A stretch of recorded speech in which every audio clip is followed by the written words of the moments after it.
Welcome to Articulated, where we analyze action figures from paint to pivot. I'm Glenn. I'm Eddie. And this is the Hasbro Marvel Legends MCU Molten-Man wave, Hydro Man.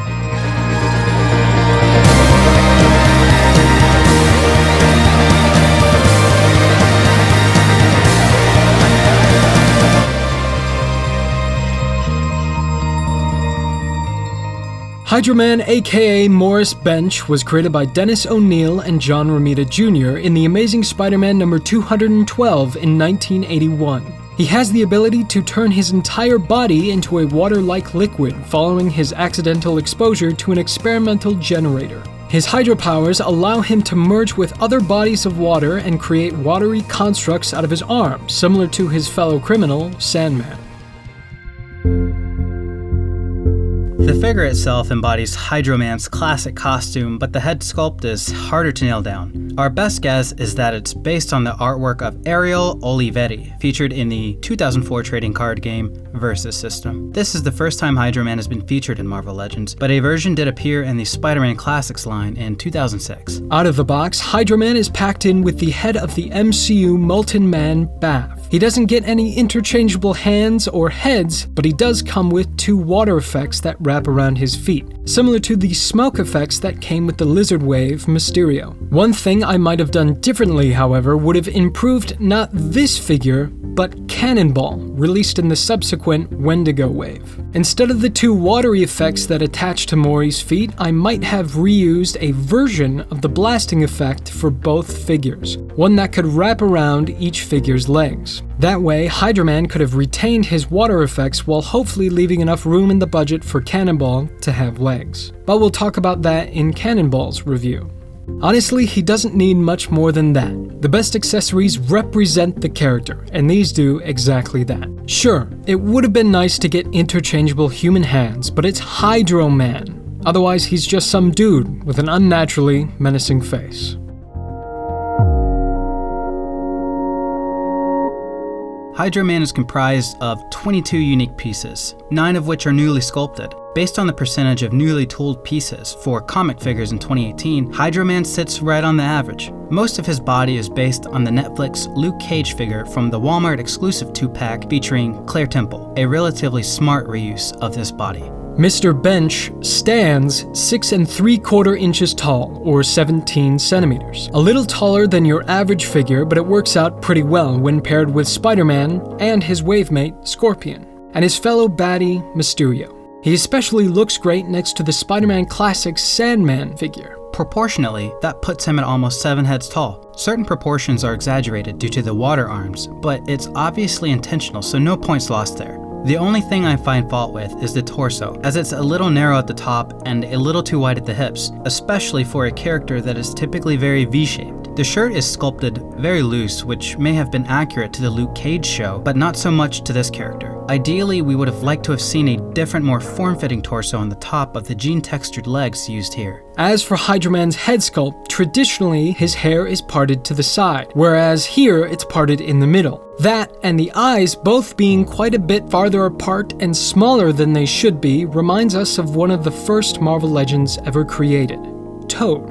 Honestly, I'm fine with this, as long as the inevitable Toad redo is visually distinct. But the most character-defining aspect of this figure are the arms. It could not be anyone but Hydro Man. We especially love how the water is sculpted blasting out of his sleeves, which stretch slightly to accommodate the flow. Other small details include fake seam lines on top of the shirt and the side of the jeans that give the figure a little extra sense of realism. While he might have slightly odd proportions and an average amount of newly tooled pieces, what's there is very dynamic, earning a solid 7 out of 10.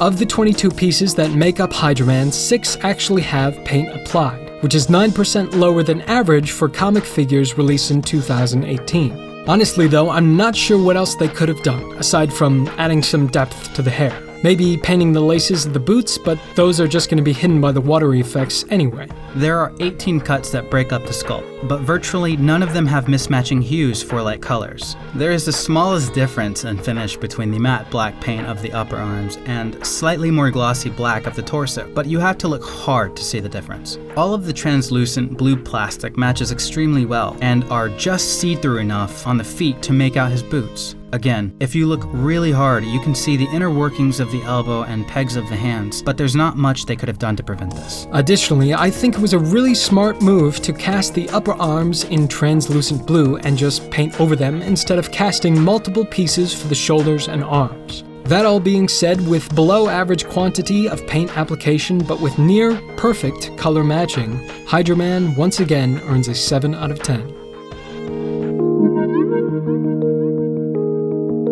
Mr. Morris has 28 points of articulation, slightly below average. While butterfly joints might have prevented him from holding a pose with his heavier arms, he could have potentially used swivels above his ankles, a point of articulation we've seen only a few times in the line before. His head sits on a ball joint which attaches to the neck with a hinge. There's a very smooth ab crunch at the torso and a waist swivel that perfectly separates the shirt and jeans. The arms attach to the upper torso via a swivel hinge, but there is no cut at the bicep. Instead, there's a single-jointed swivel hinge elbow that provides almost no clearance. I have to wonder if there was a better way to design that. The hands attach to the arm as swivel hinges as well.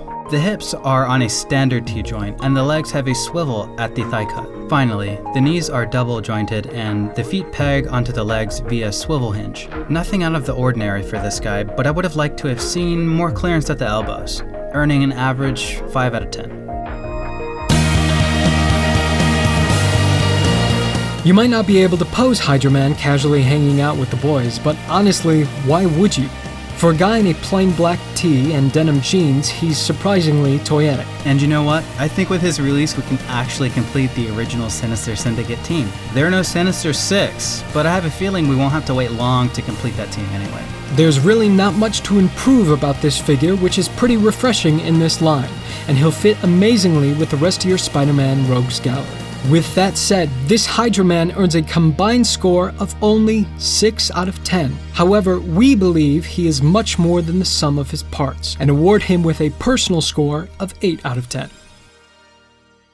Thanks for watching. If you enjoyed this video, consider subscribing, and if you liked what you've seen, consider giving us a like. For those of you who have been commenting and giving your suggestions, we really thank you. We're trying to improve in one way or the other in every video, and your feedback really helps. I'm Glenn.